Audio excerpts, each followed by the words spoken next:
नमस्कार दोस्तों हम पढ़ रहे थे भारत का इतिहास। भारत के इतिहास में हमने पहले वीडियो में 7वें क्वेश्चन तक पढ़ लिया था, यानी सर्वप्रथम किस मकबरे में पित्रादुरा शैली का प्रयोग किया गया, यहाँ तक हमने पढ़ लिया था। आज हम इनसे आगे जो भी महत्वपूर्ण जानकारियाँ हैं, महत्वपूर्ण तथ्य हैं, जो भी क्वेश्चन है उसको पढ़ेंगे। तो दोस्तों, आप हमारे चैनल पर नए हो तो चैनल को सब्सक्राइब ज़रूर कर लीजिए और घंटी वाला बटन भी दबा दीजिए और इस वीडियो को लाइक भी ज़रूर कर दीजिए। तो चलिए दोस्तों, बढ़ते हैं हम क्वेश्चन की ओर और 7वें क्वेश्चन को भी हम दोहरा लेते हैं। सर्वप्रथम किस मकबरे में पित्रादुरा शैली का प्रयोग किया गया?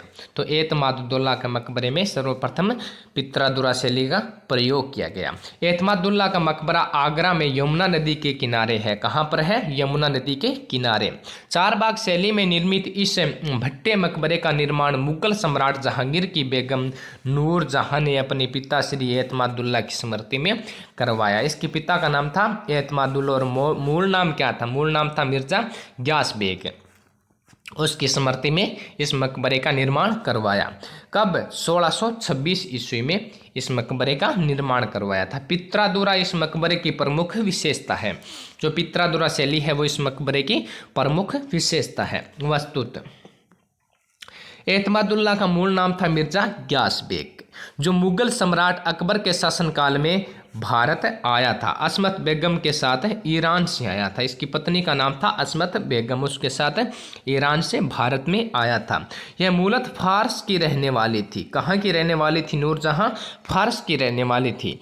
इसके पिता का नाम मिर्जा ग्यास बेग था। मिर्जा ग्यास बेग, जो बाद में एतमादुल्ला की उपाधि प्रदान की गई, जिसे जहांगीर ने एतमादुल्ला की उपाधि प्रदान की थी। किसने प्रदान की थी? जहांगीर ने। यह अकबर के समय फारस से भारत आए थे। इसकी शादी अली कुली बेग के साथ हुई थी। किसकी शादी? नूरजहां की शादी किसके साथ हुई थी? अली कुली बेग के साथ। इनसे पहले इसका नाम था मेहरुन्निसा और बाद में जहांगीर ने इसे नूरजहां का नाम दिया था, जिसे सलीम ने शेर मारने के कारण शेर खान की उपाधि दी। अली कुली खान ने कहते हैं कि शेर को मार दिया, उसके बाद सलीम ने इसे शेर मारने के कारण शेर खान की उपाधि प्रदान की थी। बाद में जहांगीर ने 25 मई 1611 में शेर खान की हत्या करवाकर नूरजहां के साथ शादी कर ली। जहांगीर ने शेर खान की हत्या करवा दी, यानी अली कुली बेग की हत्या करवा दी और खुद नूरजहां के साथ शादी कर ली। और नूरजहां का मूल नाम था मेहरुन्निसा। क्या नाम था? मेहरुन्निसा। नूरजहां का भाई था आसिफ खान, जिसकी पुत्री अर्जुमंद बेग बानो बेगम, जिसका विवाह खुर्रम, जो जहांगीर की राजपूत रानी जगत गोसाई, जो मारवाड़ की मोटा राजा उदय सिंह की बेटी थी, के साथ कर दी गई।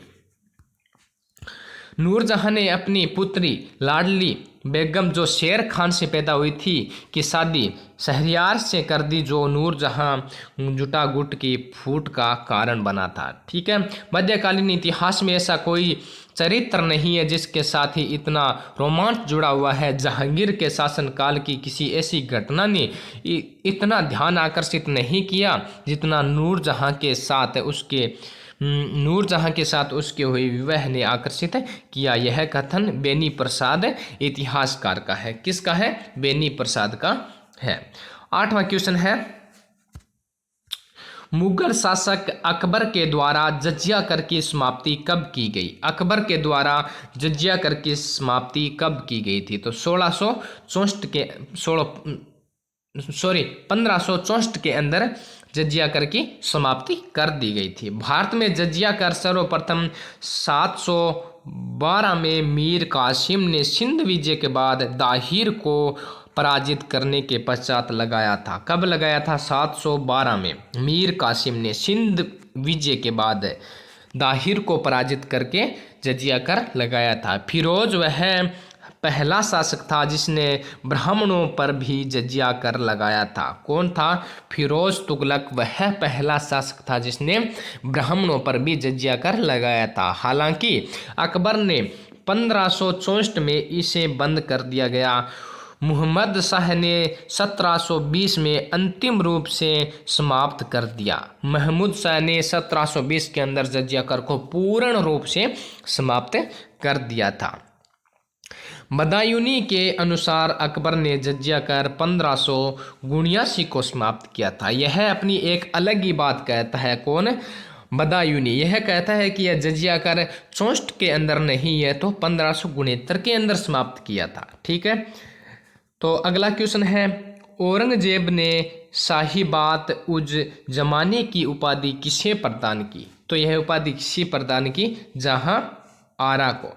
जहां आरा को यह उपाधि प्रदान की। जहां आरा मुगलिया सल्तनत की सबसे अमीर महिला थी। मुगल सल्तनत थी उसके सबसे अमीर महिला थी। जहां आरा की दौलत का अंदाज़ा इस बात से लगाया जा सकता है कि उसके पास बहुत सी जागीरें थीं। जिस दिन उनके पिता की ताजपोशी हुई थी उस दिन उन्हें 1 लाख अशरफियाँ और 4 लाख रुपए दिए गए थे। मुगल शासक औरंगजेब ने जहां आरा को साहिबात उल जमानी की उपाधि प्रदान की। ठीक है, जहां आरा को क्या उपाधि प्रदान की? साहिबात उल जमानी की उपाधि प्रदान की। किसने की? औरंगजेब ने। साहिबात उल जमानी का आशय साम्राज्य की प्रथम महिला से है। क्या है? साम्राज्य की प्रथम महिला से है। औरंगजेब की इसी बहन ने जजिया कर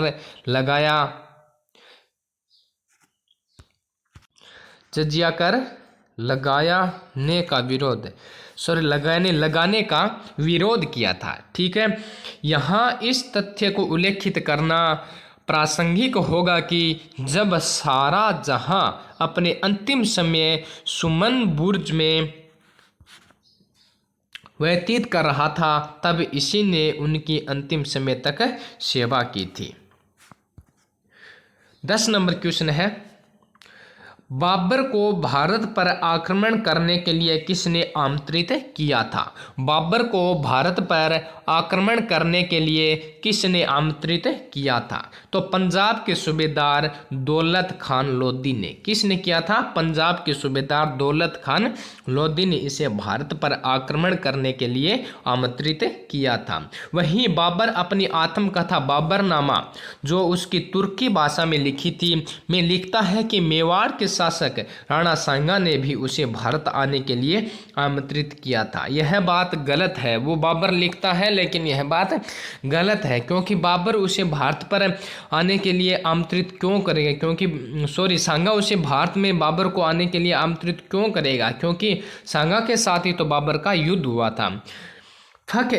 मुदबिर ने अपनी कृति आदब उल सर्ब इल्तुतमिश सुल्तान को समर्पित की थी। ठीक है, सिकंदर के क्षत्रप फिलिप को भारत में यूनानी साम्राज्य का स्तंभ माना जाता है। यह जो कुछ तथ्य है यह परीक्षा की दृष्टि से बहुत इम्पोर्टेंट है, महत्वपूर्ण है। सिकंदर के क्षत्रप फिलिप को भारत में यूनानी साम्राज्य का स्तंभ माना जाता है। बीकानेर के राठौड़ शासक राज सिंह को मुगल साम्राज्य का स्तंभ माना जाता है। ठीक है, आसाम में वैष्णव धर्म का प्रचार प्रसार शंकरदेव के द्वारा किया गया। किसके द्वारा किया गया? शंकरदेव के द्वारा किया गया। कहाँ? आसाम में। ठीक है, यह सगुण भक्ति के उपासक थे। शंकरदेव थे सगुण भक्ति के उपासक, लेकिन मूर्ति पूजा के विरोधी थे। इन्होंने एक शरण सिद्धांत चलाया था। क्या चलाया था? शरण सिद्धांत चलाया था। और यह असम की चैतन्य कहलाए। असम के चैतन्य क्या कहलाए? असम के चैतन्य कहलाए। कौन? शंकरदेव। नामगण अर्थात कविता पाठ और प्रार्थना गृह स्थापित करने की पद्धति इसी ने शुरू की थी। किसने? शंकरदेव ने शुरू की थी। अब कुछ महत्वपूर्ण क्वेश्चन है वो देखते हैं। निम्नलिखित में से कौन एक बाबर का पुत्र नहीं है? कौन नहीं है? हुमायूं, कामरान, हिंदाल और दारा। तो दारा बाबर का पुत्र नहीं था। बाबर ने किस नगर पर अधिकार कर पातशाह की उपाधि धारण की? तो किस पर अधिकार करके पातशाह की उपाधि धारण की थी? आगरा, दिल्ली, काबुल, लाहौर। काबुल पर अधिकार करके पातशाह की उपाधि धारण की थी। बाबर ने बाबरनामा में भारत के किस शासक को सबसे शक्तिशाली शासक बताया है? तो किसको बताया है? सांगा, जयचंद, वीर पांड्य, कृष्णदेव। सांगा को, कुछ लोग सांगा कराते हैं लेकिन सांगा नहीं, इन्होंने कृष्णदेव राय को शक्तिशाली शासक बताया है। निम्नलिखित में से कौन सा कथन असत्य है? तो कौन सा कथन असत्य है? कथन देखते हैं। पानीपत के प्रथम युद्ध 1526 ईस्वी में बाबर की विजय में उसका तोपखाना एवं कुशल सेनापति तो प्रमुख था। यह कथन सत्य है। ठीक है। पानीपत के प्रथम युद्ध में बाबर ने तुगलमा युद्ध पद्धति को अपनाया था। यह भी कथन बिल्कुल सत्य है। बाबर ने तुगलमा युद्ध पद्धति मंगोलों से सीखी थी। यह असत्य है। इन्होंने असत्य पूछा है तो यह असत्य है, तो इसका सही उत्तर स हो जाएगा। पानीपत के प्रथम युद्ध में बाबर के तोपखाने का नेतृत्व उस्ताव अली और मुस्ताफा खां नामक 2 तुर्क अधिकारियों ने किया था। यह भी कथन सत्य है। बाबर ने किस युद्ध की विजय के बाद गाजी की उपाधि धारण की थी? तो यह तो सभी को पता है, खानवा युद्ध के पश्चात इन्होंने गाजी की उपाधि धारण की थी। 6 नंबर क्वेश्चन है, बाबर ने घाघरा का युद्ध कब लड़ा था? तो बाबर ने घाघरा का युद्ध लड़ा था 1529 को घाघरा का युद्ध लड़ा था। 39 में तो बाबर रहा ही नहीं, ना तो 36 में रहा, और 26 में खानवा का युद्ध लड़ा था। ठीक है। बाबर की मृत्यु कब हुई थी? बाबर की मृत्यु 30 के अंदर हुई थी। 1530 के अंदर बाबर की मृत्यु हो गई थी। किस मुगल शासक ने अपने आप को बादशाह घोषित किया? अपने आप को बादशाह बाबर ने ही घोषित किया था। निम्नलिखित में से कौन सा एक क्षेत्र तारीख ए रशीदी के लेखक मिर्जा अहमद दौलत द्वारा मध्यकालीन सुल्तान के रूप में शासित क्षेत्र था? कौन सा था?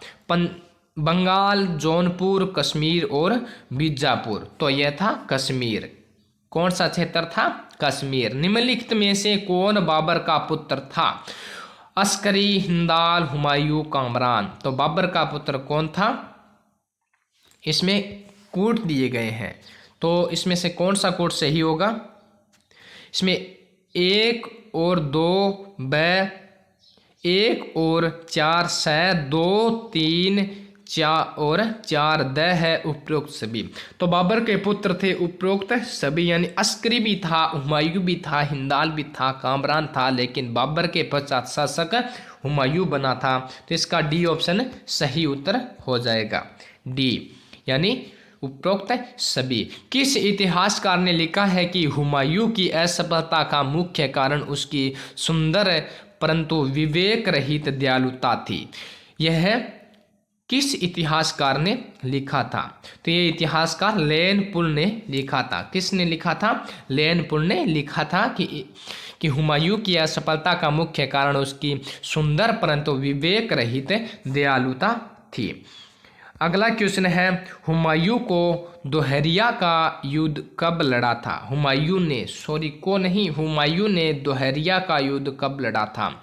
1532, 1536, 1539, 1545। तो 45 तो हम वैसे भी हटा देंगे क्योंकि इस समय कौन था यहाँ?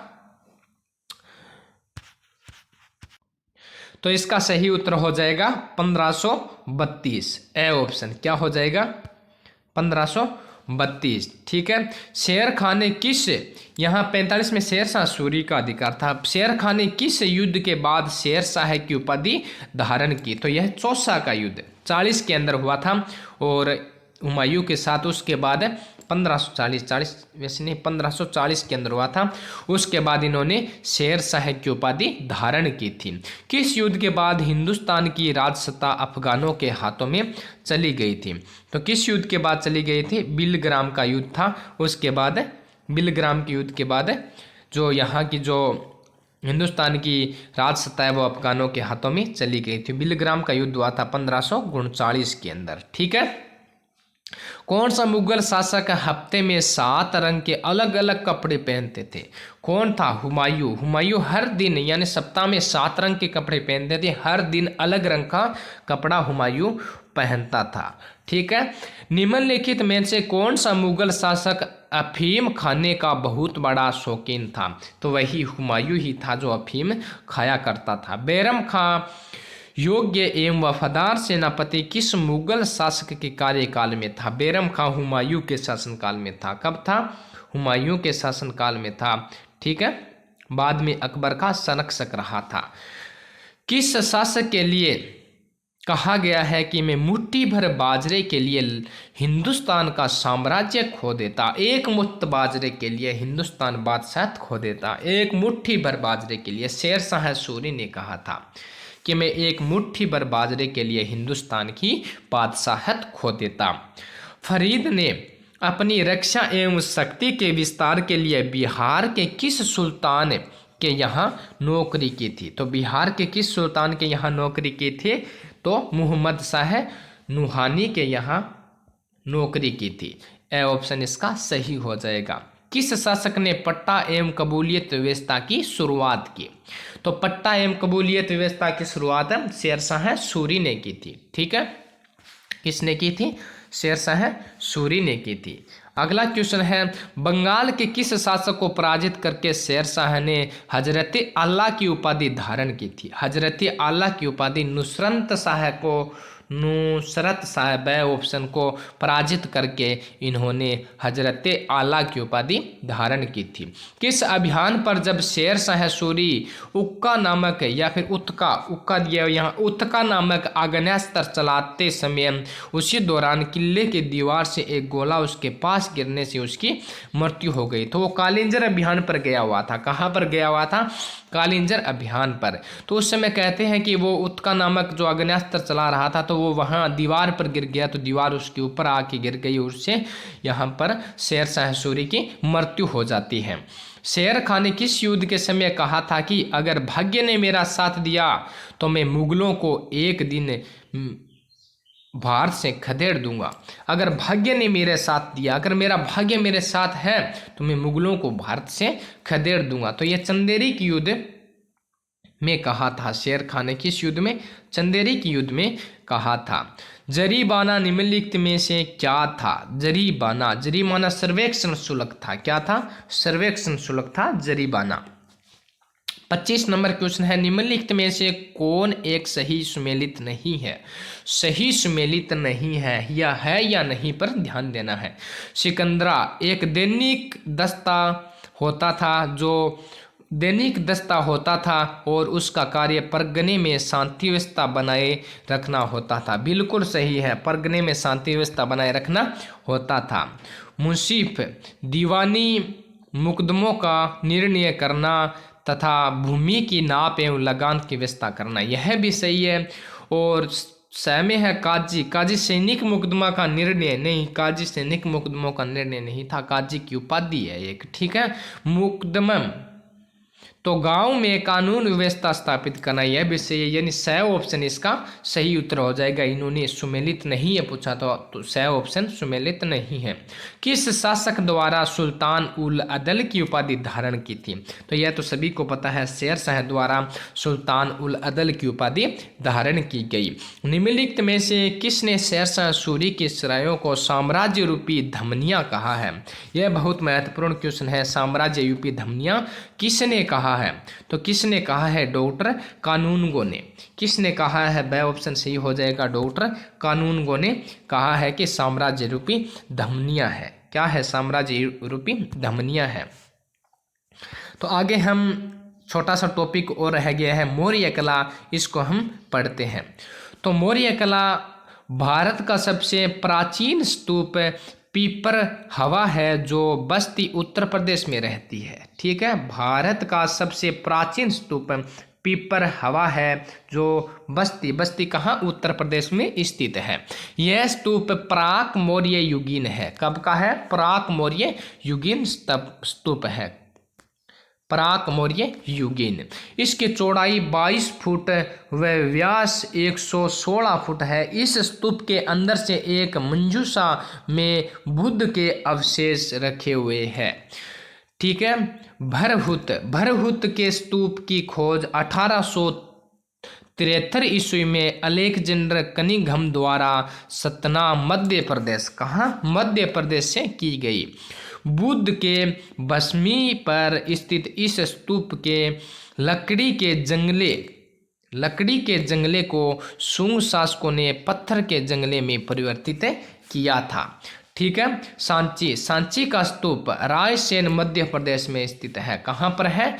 रायसेन में मध्य प्रदेश। यहाँ कुल स्तूपों की संख्या 3 है। कितने स्तूप है? 3 स्तूप है। सबसे बड़ा स्तूप महास्तूप के नाम से प्रसिद्ध है। किस नाम से? महास्तूप के नाम से प्रसिद्ध है। सांची के स्तूप का ढांचा 3री शताब्दी ईस्वी पूर्व अशोक द्वारा बनाया गया। कब? 3री शताब्दी ईस्वी पूर्व में अशोक के द्वारा बनाया गया। वह शुंग शासकों द्वारा इसको विस्तृत किया गया।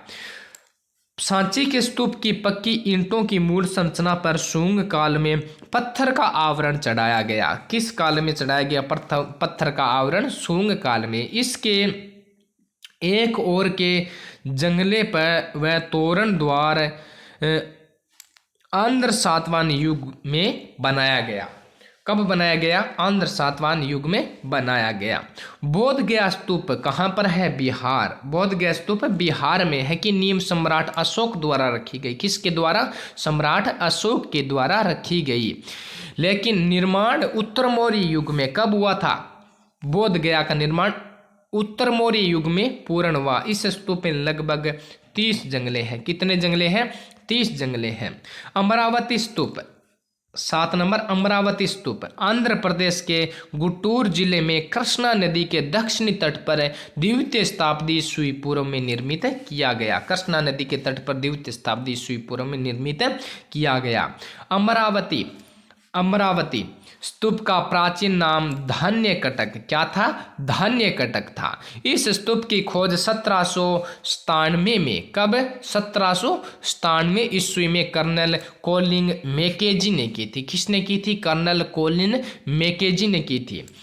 अमरावती स्तूप घंटाकृति में बना है। किस आकृति में? घंटे की आकृति के समान बना है। कौन सा स्तूप? अमरावती का स्तूप है। इस स्तूप में पाषाण के स्थान पर संगमरमर का प्रयोग किया गया है। पत्थर के स्थान पर किसका प्रयोग किया गया है? संगमरमर का प्रयोग किया गया है। नागार्जुन कोंडा स्तूप कहाँ पर है? आंध्र प्रदेश। नागार्जुन कोंडा स्तूप कहाँ पर है? आंध्र प्रदेश में।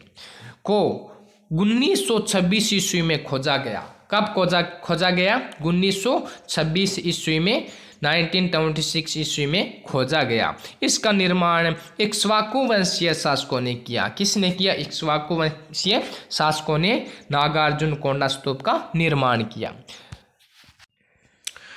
तो चलिए दोस्तों, इस प्रकार भारतीय इतिहास के जो महत्वपूर्ण तथ्य है, परीक्षा की दृष्टि से महत्वपूर्ण है, वो टॉपिक, तथ्य, वो क्वेश्चन हमारे कंप्लीट होते हैं। तो वीडियो पसंद आया तो दोस्तों लाइक करना और हमारे चैनल को सब्सक्राइब ज़रूर कर देना। जय हिंद दोस्तों।